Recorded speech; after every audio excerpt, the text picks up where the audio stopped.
Directed by Michael Dougherty, this 2019 follow-up to 2014's Godzilla and 2017's Kong Skull Island was the third film in the legendary MonsterVerse series and the 35th film in the Godzilla franchise. Starring Millie Bobby Brown, Kyle Chandler, Vera Farmiga, Zhang Zi, Ken Watanabe, and Charles Dance. When new species of titans begin to appear around the world, including the mythical Mothra and the legendary Rodan, an eco-terrorist group awakens a dormant three-headed dragon below the Arctic ice known as Ghidorah. Now it's up to a handful of scientists, civilians, and kaiju to save the world from this ancient evil, and their last hope is Godzilla, King of the Monsters.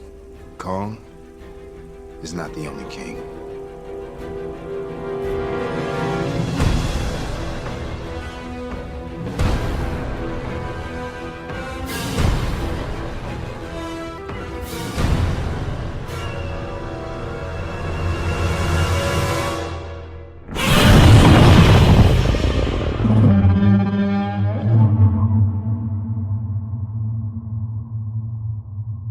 Calling all podcasters. We interrupt this broadcast to bring you a special bulletin, reporting live from the We Can Make This Work, Probably Podcast Network. We are receiving reports of, well, what can only be described as a gigantic ape rampaging through the streets of New York City. Wait, this just in. According to our overseas correspondents, there's been a confirmed sighting of a massive reptilian creature off the coast of Japan. Oh, the humanity!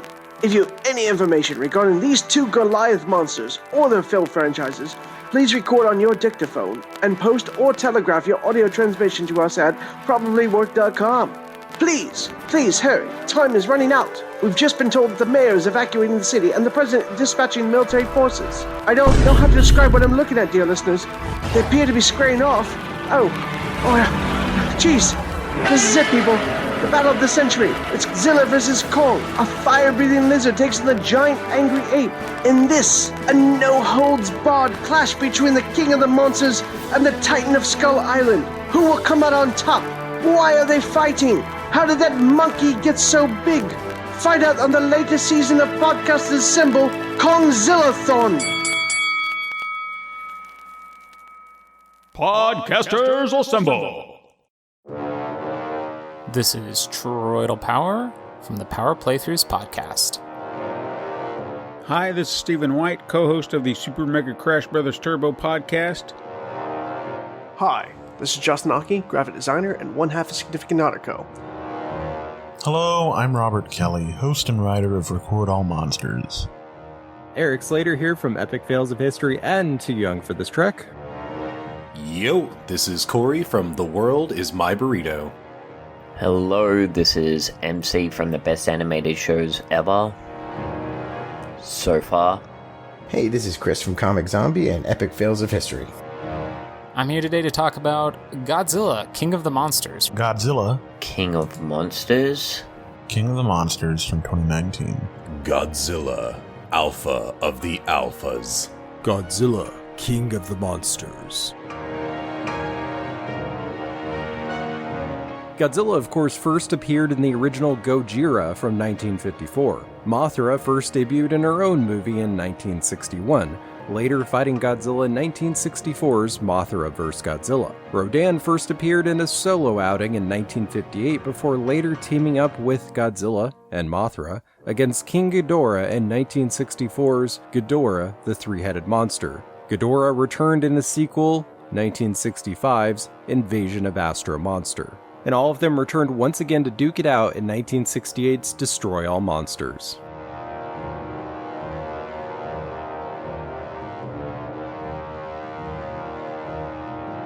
This movie is bonkers. I am delighted to have gone into this one knowing absolutely nothing. I don't actually remember my first time seeing this. I knew it was the third in the Legendary Films franchise, and that was about it. So, not gonna lie, I really enjoyed the hell out of this movie. I saw this movie 3 times in its first 2 days. This might have been the first time I've seen this. This is the first time seeing this movie, and I appreciate it. IMAX, like actual IMAX, AMC's version of IMAX, and Cinemark's version of IMAX. But when I first saw it in theaters with Meg and the kids, I somehow managed to fall asleep during the giant monster battle at the end. More on that later. But I have vague recollections of things that happened in the film. When this movie was announced pretty much immediately after 2014's film came out, I was hyped. As I've mentioned every single time, trailer equals hype, and this film was no different. I'd loved Legendary's first foray into Godzilla's world, and I wanted to see more of what Gareth Edwards and Thomas Tull had in store for us. And then in 2016, Gareth Edwards stepped away from the project, and Thomas Tull sold Legendary Pictures to the Chinese media company Wanda. I was scared. How would this affect the upcoming sequel? The next year, Kong Skull Island assuaged many of my fears, but surely most of that had been produced under Tull's team. My fears were further assuaged when Michael Dougherty was announced to write and then later to direct. Seeing Mothra, Rodan, and King Ghidorah for the first time made me cheer immensely. They had been perfectly designed to be more, realistic takes on the characters, while still maintaining core elements of their original designs. This movie has so many beautiful scenes, and I feel like it did something that no other Godzilla film has ever done. It starts off with the birth of Mothra, and ends with Godzilla charging into battle on fire alongside the entirety of the armed forces. It just made Kaiju look like art. All of the imagery and the subtle story beats, compounded with the haunting take of Over the Rainbow, made this a damn fine trailer. So 1010 would recommend, if you ever get the chance, again, to see King of the Monsters in IMAX. This is what I think of when I think of Kaiju films. The kind of crap that, they used to make back in the 60s. And the promise of seeing a full-blown Japanese-style Godzilla film was a very exciting prospect for me. Giant monsters destroying things, ineffective human intervention. I'm pretty sure that's how the majority of the Japanese ones worked anyway, just based on pop culture knowledge I've picked up along the way. Finally, the day came, and I was planning on seeing it that opening weekend, but my sister surprised me with tickets for the opening night. And really, guys, from here on out, I'm just gonna gush. I didn't get a chance to chime in on 2014's Godzilla, and I liked it, but I didn't love it. Now, I'm probably going to say something jarring here, considering everything I've said about all of these films up to this point. And I kind of feel the same about this one. I think Kong Skull Island is still superior. But I kind of walked out of this film feeling empty, as if the film didn't quite live up to my expectations. This movie works mostly as a big love letter to the classic Godzilla movies of the mid-60s, and I can understand why some people didn't like it. But come on, give me a break and stop taking yourself so seriously. I do want to preface this by saying that right before I watched this film, I received some bad news. Like, I was literally sitting in the theater waiting for the film to start, and I got a phone call, and, I felt like it may have tainted what was going on in my mind and just really kind of shifted my perspective at the moment, and I really wasn't kind of into that because of the news I got. But even repeat viewings have kind of left me feeling about the same. This is a Godzilla movie, and sure, maybe Godzilla started out as a deadly serious meditation on a nation's trauma, but it evolved away from that a long, long time ago. But I've always asked myself, why? This has the makings of every single thing I ever wanted from an Americanized Godzilla film, and then some. Michael Dougherty clearly seems like a fan, and he lovingly crafts so many Easter eggs throughout the film. And the spectacular monster fights and silly pseudoscience are as much a part of the franchise's history as the brooding masterpiece that got the ball rolling. Then Bear McCreary's score pays homage and even remakes several compositions by Akira Ifukube, which were amazing. I really love this movie. It's very nearly perfect. It's a great realization of what the late 60s, early 70s Godzilla movies were doing. Just this big monster fight, this big brawl. It's a spectacle, and it's anchored by a fairly compelling human side of the story. Pseudoscience and all. That's such an important part, I think, of the Godzilla franchise. Although I will say I was a little disappointed that neither Rodan nor King Ghidorah's themes got used. There may have been more licensing fees for those. I talked about before, Toho want that money, but whatever. I mean, McCreary's own Rodan theme was actually pretty cool in its own right, so I'll give him that. But that said, this one has a lot of redeeming qualities and has some really cool action scenes and a lot of cool monsters, so yeah.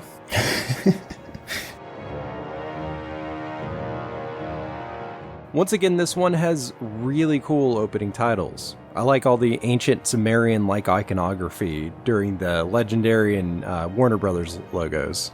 Now, perhaps the story could be to blame. I like the idea of the Russell family having been affected by Godzilla's fight in San Francisco. The movie opens with the end of the last one in a really clever way, showing the destruction and human cost from the battle in San Francisco. Kind of like how Batman v Superman opened with the ending of Man of Steel. I feel like it frames the situation a little bit differently now, seeing people suffering from a tragedy in the wake of that event. We get some good character motivation right away from Dr. Russell, who, spoilers, ends up being the villain. Unfortunately, a lot of the movie is spent on the drama of this family and this rogue Monarch agent, I believe. Obviously, 11 is the best character in this movie. Millie Bobby Brown is very good. We meet Millie Bobby Brown, aka 11, from Stranger Things, who happens to be the daughter of the mom from the opening, who turns out to be a villain. Though I don't see her playing a 12-year-old. She's totally acting like a 16-year-old. Kind of pain in the ass, but smart. I liked Vera Farmiga and Millie Bobby Brown's characters in their respective roles. They're both great actors. Pretty weird that Monarch gets their kids involved, but it makes sense. Keep secrets in-house. It's revealed that they're living in a Monarch outpost in China, where they're monitoring a mysterious egg-like thing.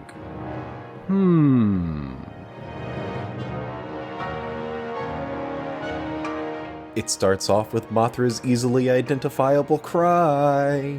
This movie's interesting right off the bat because you get the introduction to Mothra and the technology involved that allows humanity to, on some level, communicate with the monsters. This device called Orca, which uses this signal, audio signal, to try communicate kind of basically with the Titans, letting them know threat or friend or whatever, alpha, whatever. The Orca is a really cool plot device, and it's a super clever way of tying the human story to the monster action. And they spent a lot of time on this, and it's kind of the main plot device, but, whatever. I've heard a lot of people didn't really like the sound part of this movie, where sound is what controls everything. And that seems like a really cool concept. Let's be honest, it's not any worse than most of the devices used in Godzilla films. It also builds on the echolocation subplot from the 2014 movie. And at least it does carry over from 2014, where sound was kind of a big thing, where,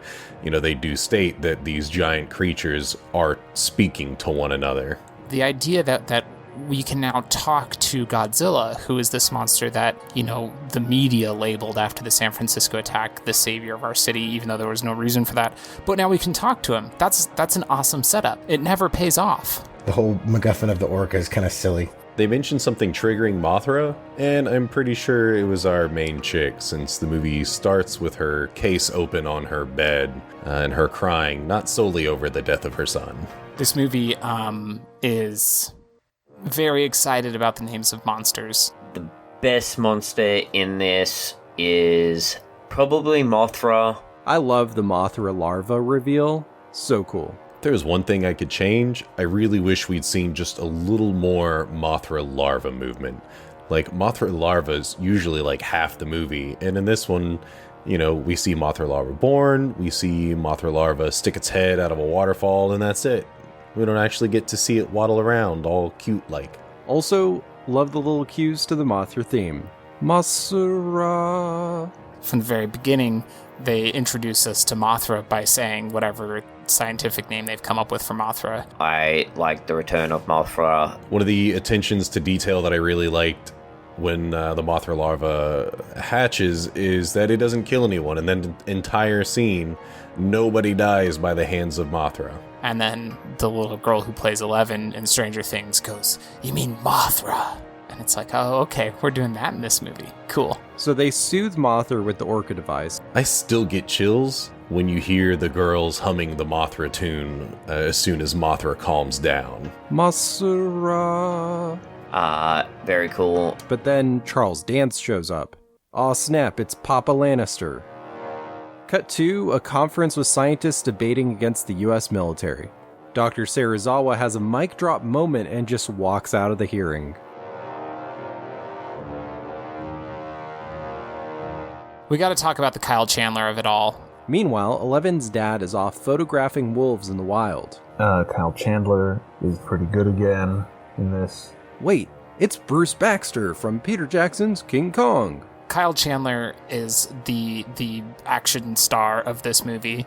The Kyle Chandler Vera Farmiga relationship is just kind of like, eh. And he was also in Peter Jackson's King Kong. Why would you do this? Kyle Chandler's great, and I also feel like I can relate to his character arc in some ways. I mean, having disdain for something that was in some ways responsible for the death of a loved one. You know at this point that this movie is going to be part of a shared universe with a new King Kong franchise. So why would you bring in a guy who was just in a King Kong franchise to be... It's just weird. It's a very strange choice. A cool-ass Monarch helicopter shows up to recruit the dad.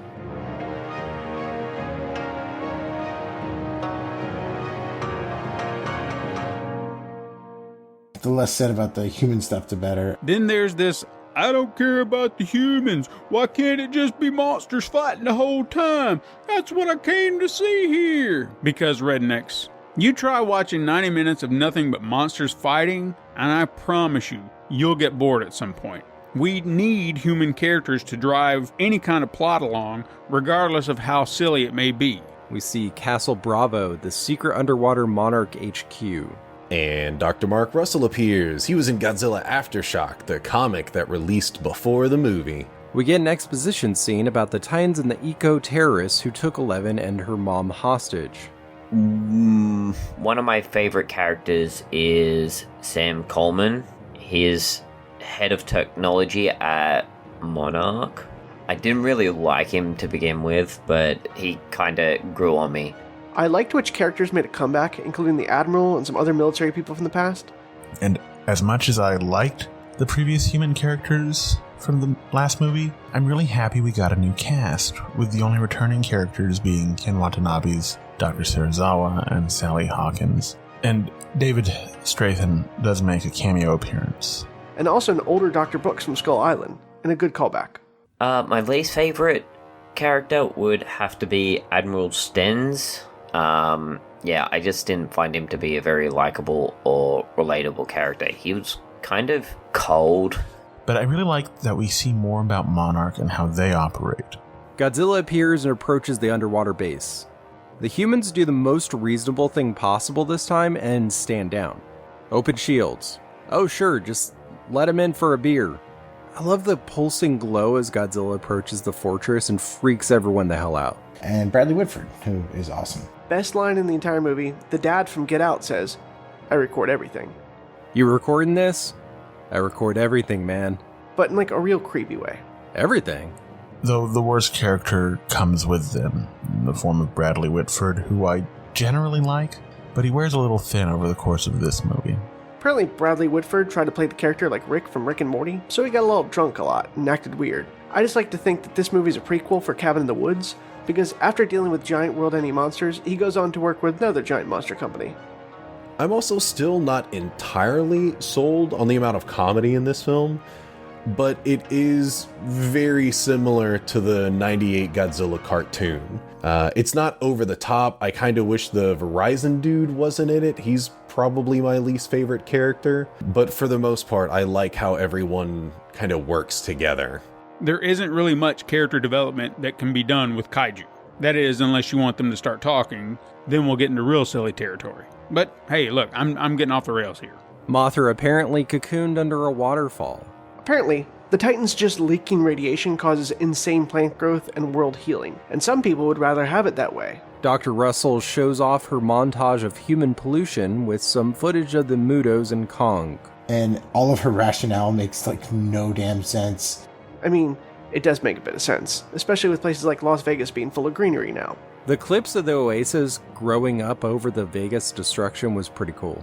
You know, we polluted stuff, so I'm gonna let these giant monsters kill everybody and that'll fix it. I only wonder how Skull Island fares, because it doesn't seem like Kong runs off nuclear fuel. I do have to give credit. I did not see the twist coming that Eleven's mom and Eleven herself were both like on board with this plan of let all the monsters out and they'll kill everybody, and then a few humans will survive and it'll be great. But I guess I do find her reasoning somewhat fascinating. It's ridiculous. Humans are scum, Titans will restore Earth or whatever, and, but they screw it up and release a real threat. I did not see that twist coming. And I'm not quite sure exactly what Charles Dance's organization's plan is here. I mean, what's the gain, unless it's just legitimately they're like eco-terrorists of like the highest order ever. So Bruce Baxter figures out that Godzilla is heading towards Antarctica. I lost my shit when I saw Ghidorah in the ice. The reveal of Ghidorah frozen in ice is so freaking cool. Ghidorah is extremely well realized, as are Mothra and Rodan. Even more so when they referenced Monster Zero from Invasion of the Astro Monster. I like that they call Ghidorah Monster Zero, a nod to the American title of Invasion of Astro Monster. I am bummed out with how excited this movie is about cool names for monsters, that when they go and see, I think it's Ghidorah is the actual name for it, the three-headed beast. Nobody mentions the word Hydra until like 40 minutes later in the movie. Somebody says something about like, oh yeah, it's kind of like a Hydra. But how did nobody call it a Hydra before that? I mean, maybe I'm just the dumbest guy in the room, but I would have seen that thing and been like, so what do you call this one, the Hydra? And just nobody does that. It's a missed opportunity to say Hail Hydra too, which would have been neat. Once Monarch gets to Antarctica, there's a suspicious amount of yellow lighting.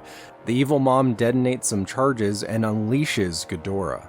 She then uses the MacGuffin to set it loose on the soldiers. The real appeal of this movie, more than anything, is, of course, the big monster fights, and they do give you some pretty good ones. There's some good action in this one. And we get to see some monsters from the old movies reimagined in a way we haven't seen yet. In particular, obviously, Ghidorah and Godzilla, but Mothra and Rodan. I think the scene where Monster Zero gets out is really, really cool. Ghidorah coming out of the smoke and ice with the lightning looks amazing. Remodeled under the same ethos that had worked so well for Godzilla 5 years earlier. Ghidorah in particular is a badass. They did a really, really good job with Ghidorah, I think. These soldiers are so screwed. That's when he shows up. Okay, yeah, so the big conflict in this movie is Godzilla and King Ghidorah, or Monster Zero. And we get our first kaiju fight of the movie. Godzilla vs. Ghidorah. Round 1. Fight! And I love that this movie puts so much time and effort into colors of things. Like Godzilla is blue. That blue glow is so freaking good. Mothra is a different shade of blue. King Ghidorah is yellow. Rodan is red. Like, it's so cool that everything has an assignment. The way they cut back and forth between the human action and kaiju action is really very good. Most of the time, the effects look amazing. That said, I do wish the fight was a little more clear because everything's obscured in snow and smoke. There are a few shots where it's a little, Sci-Fi Channel-ish.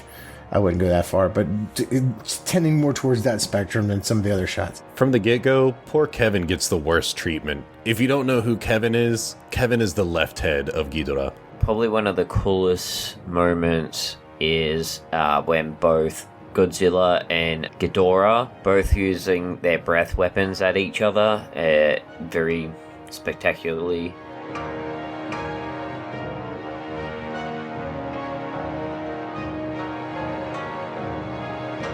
I gotta say, I really like that Monarch has a giant jet fortress called the Argo.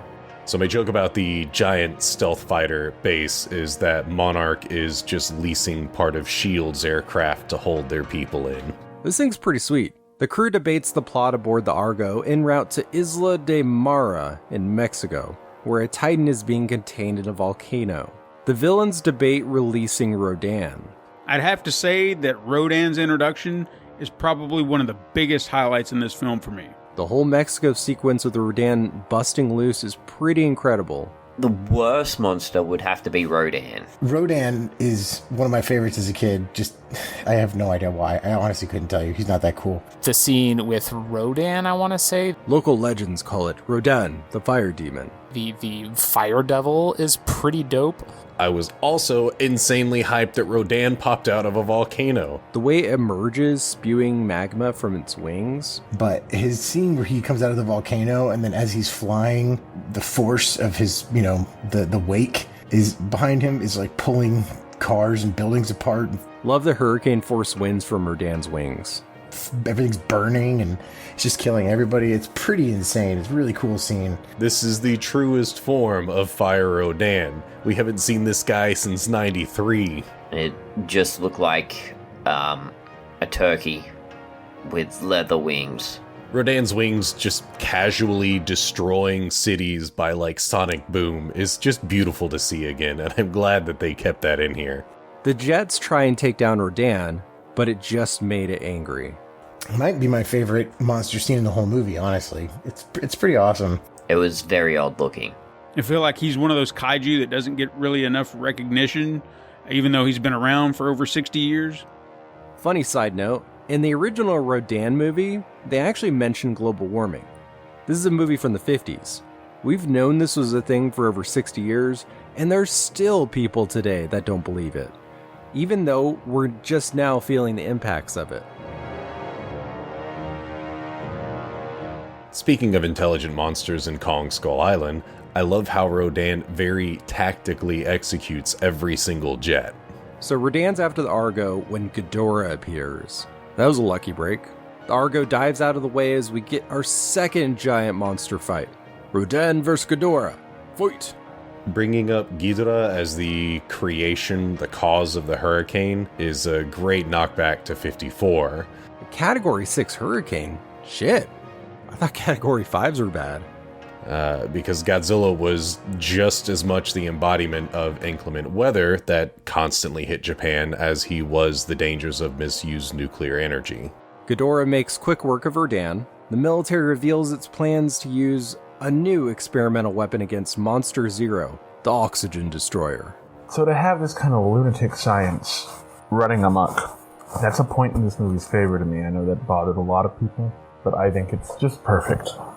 I can't really decide on what my favorite devices is. There's the Orca that transmits sound so you can communicate with the giant monsters, but then there's also an oxygen destroyer. Like, what's that about? Some nice nods to the past movies. You know, Ken Watanabe's character is Dr. Serizawa, and that the weapon that they originally used to try to destroy both Godzilla and Ghidorah is the oxygen destroyer from the original Godzilla, which was silly but a nice touch. Right before Ghidorah can snack on the Argo, Godzilla reappears. Godzilla vs. Ghidorah, round 2, fight! Godzilla takes a chomp on one of Ghidorah's necks while trying to drown him in the ocean. He bites one of the heads clean off. That'll come back later. Then the military drops the oxygen destroyer right over the fight, right as Godzilla takes the lead. The oxygen destroyer effect is really cool and kinda eerie. I like how it shows all the dead fish floating to the surface. But of course, it didn't work. Ghidorah emerges from the waves unscathed and Godzilla is hurt. For some reason, they used their own oxygen destroyer, but I don't know, didn't explain it in the previous movies. Like, man, that's weird. It could have just been any bomb. I think they just used the name because it would make fanboys like jump up and down. It was so cool to see the OG oxygen destroyer inside the diagram of the missile. All it did was drain Godzilla, though. It didn't even affect Ghidorah. And who would think to make that? I do wish the oxygen destroyer had been created by someone on our team, like Serizawa or otherwise, and then used against the monsters without permission. Because I do kind of feel like the use of the oxygen destroyer falls flat. It's like the military in general was working on it, so there's kind of no real drama behind it. Of course, it doesn't do, all to Ghidorah, and it kills Godzilla almost. It's this extemporaneous thing that nobody but the military can control, and I still think this is one of the weakest parts of the entire movie. I did enjoy seeing him beat the shit out of Godzilla more than once. And then the scene where like Godzilla and Ghidorah fight and Godzilla loses. I mean, you don't get to see that very often, huh? Godzilla loses. Dang. Moscow, London, Washington, D.C., all under attack. Ghidorah regrows one of its heads and poses above the volcano, roaring out across the world. One of the goofier moments is when Ghidorah is regrowing its head. It pulls off the membrane and just like eats it or throws it away. I can't remember. But yeah, it's kind of goofy. It's revealed that the villains' plans kind of backfired because they didn't count on Ghidorah waking up all the monsters on the planet. Now, if the story isn't to blame, it's surely not the kaiju. The kaiju in Munich reminds me of Gojavik from Gridman, which did release before this, and I do kind of wish we'd gotten to see him more. A crab monster bursts out of the desert in Arizona. In Germany, a mountain in the forest comes alive. Is that Anguirus? We cut to a quick shot of Monarch Outpost number 91 at Mount Fuji in Japan, then Sudan. And we see a big tusked, like, woolly mammoth ape thing. There's a really cool looking kaiju with tusks. It kind of looks like a mammoth. Anyone not on Team Primate Mastodon is wrong. That thing's awesome. That thing's the coolest. That thing rocked. I don't know what the woolly mammoth ape thing is. Reminded me of the giant Totera from Detective Pikachu. Yeah, that one rules. Skull Island, Stone Mountain, all the Titans, they're escaping. I love seeing every single one of them, even the ones that I don't even know. Rodan bows down before King Ghidorah. Papa Lannister says, "Long live the king." Eleven says to her mom, "You're a monster."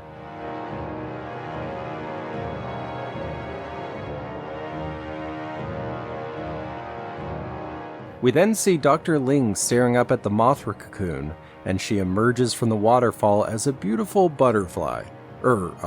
Moth. The scene between Bruce Baxter and Chen aboard the Argo is pretty great. We see a few clever references to the old school Mothra twins as she shows photos of her family, and she talks about how slaying dragons is a Western concept. In the East, they are sacred, creatures who brought wisdom, strength, and redemption. Ghidorah is portrayed as a total badass. They do mention that he's not from Earth, which was pretty cool. Okay, when they confirm that Ghidorah is an alien, that got me really hyped. It's revealed that Ghidorah is an alien, an invasive species. Because they're kind of expanding where the legendary universe can go. Just a little nod to his history. I don't know if they're going to bring in any other space monsters, but it would be super cool to see everyone's favorite robot space chicken in a legendary movie. The crew takes his sub down to where Godzilla is to try and help him. The USS Scorpion is named after a lost United States submarine that sank in 1968. Actually, the world lost 4 nuclear subs in 1968. Maybe it was Zilla? Nah, just the Cold War. They discover ancient underwater ruins overflowing with molten magma. Real interesting that some of the legends older than time wrote Godzilla in katakana, which first appeared around 800 AD. My god, Zilla. Of course, Dr. Serizawa, as always, it needs a mention. I love having Ken Watanabe and Sally Hawkins back. This whole movie, Dr. Serizawa keeps talking about how, much of a good guy Godzilla is, but I don't know, I just don't see it at all. Godzilla does not care about humanity. Admiral, we must keep our faith in Gojira. Dr. Serizawa sounds like a preacher. Have you heard of our Lord and Savior Godzilla? Godzilla just really likes killing other monsters. That's his whole jam, and Dr. Serizawa keeps being like, no, he's on our side. And I'm like, nah, he's not though. He just likes killing monsters. So now for the dumbest part of this movie, and I think I've always felt that this is the singularly weakest part of this entire film, Serizawa's death. There's no real meaning behind it other than just being a throwback to 54. So then Dr. Serizawa decides to sacrifice himself in order to blow Godzilla up with some nukes in order to recharge his batteries, and that's, great and everything, except for why are you trusting this giant murderous lizard? Honestly, of every person on that sub, he is one of the last people that anyone would send out to kill themselves. This dude knows too much about the kaiju to just sacrifice him. I did think the idea to kind of restore Godzilla using nukes was kind of a cool thing. Probably my favorite line is, they're going to bring Godzilla back from the dead. Serizawa sacrifices himself with the nuke to power up Godzilla. I genuinely teared up a few times during this movie when Dr. Serizawa, says goodbye, old friend, in Japanese. This whole sequence is really touching. It's beautiful. R.I.P. Dr. Eyepatch. After Dr. Serizawa sacrifices him in a pretty touching moment, the sub escapes the surface in the nick of time. Get, I don't know, Frank and, like, janitorial services to do it. It just doesn't make any sense.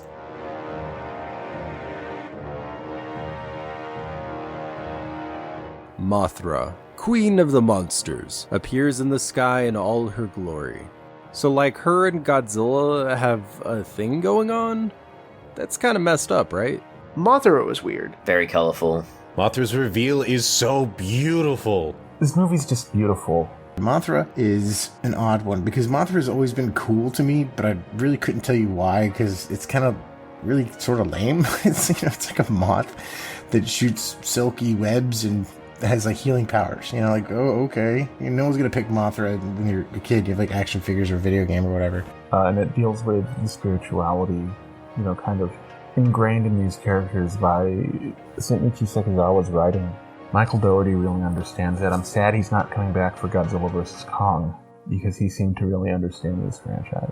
But Mothra's pretty cool. I guess if you're a fan of the series, you know more history about it. I know they try to like shoehorn in the twins thing going on. And, Mothra's being Mothra, doing her Mothra things. I don't know, it just seemed kind of ineffectual. Enjoyed the style of the new Mothra. Once again, I feel like they could have spent more time on her, because Mothra was always about time and patience, but this is good.